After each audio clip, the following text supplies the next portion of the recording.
Let's go to Lieutenant General Keith Kellogg right now, retired U.S. Army, former National Security Advisor to former Vice President Mike Pence. General, it's always good to see you. What do you expect to hear out of Vladimir Putin in the next half hour? Yeah, first of all, good to be with you, Neil. Glad to see you back. Look, I think that we're at the end of the diplomatic game. It's going to some type of conflict coming forward. You know, I watched not only his national security meeting today, but kind of looked at his body language. I mean, he's made the decision. You know, he doesn't bluff. He's going to go forward. They're going to recognize the autonomous republics that he calls them, and they're going to take some type of military action to seal those off and actually force Ukraine to respond, and then you're going to see a military invasion of some type. He's all aligned to do it. I think that's what you're seeing. I think people talk about having a summit with President Biden and Putin, and I think there's no reason to do that. President Biden should not do that at all. He should say to Putin, you play your cards, we're going to play our cards. Let's see how it ends up.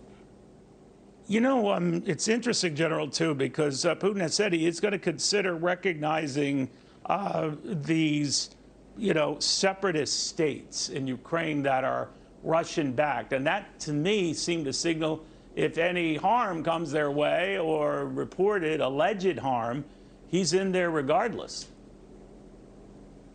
Yeah, well, look, I think, Neil, all along he was going to go in. He's just making an excuse to do it. And it's not just a false flag operation.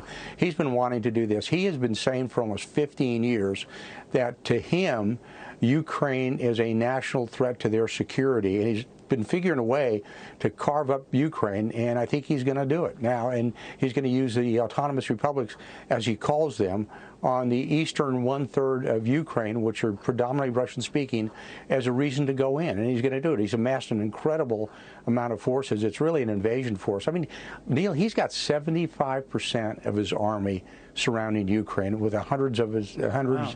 of fighters and bombers. He's ready to go. This is not a force for an exercise. It's an invasion force, and I think he's going to use it.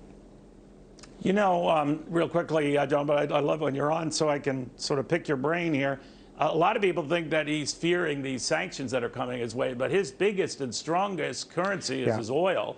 And that's touching in and out of $100 a barrel. Now, he might be limited to some countries whom he could sell it, but in this environment, I dare say he'll probably find quite a few takers. Yeah, you know, Neil, I'm one of those that I just don't think sanctions work real well. They take a while to bite, and there's always ways to evade them. What I would do is just what you kind of implied there. I would really focus in on his energy sector, and I would tell all the Europeans, and they get about 30% of their energy from Russia. I'd say, you know, you have to go cold turkey on Russia. You just will not use any of their energy, and we'll help you get other energy and support you to do that. But you've got to basically back away from Russia because it gives him money, it gives him the ability to influence, especially Germany, and they just have to go cold turkey and get off it because that's his leverage on Europe, and we need to cut him from that leverage. All right, we'll watch it closely. General Keith Kellogg, always great having you on. We'll see. This is the one time, General, I hope you are very, very wrong, but you've been very pressing on some of these other developments.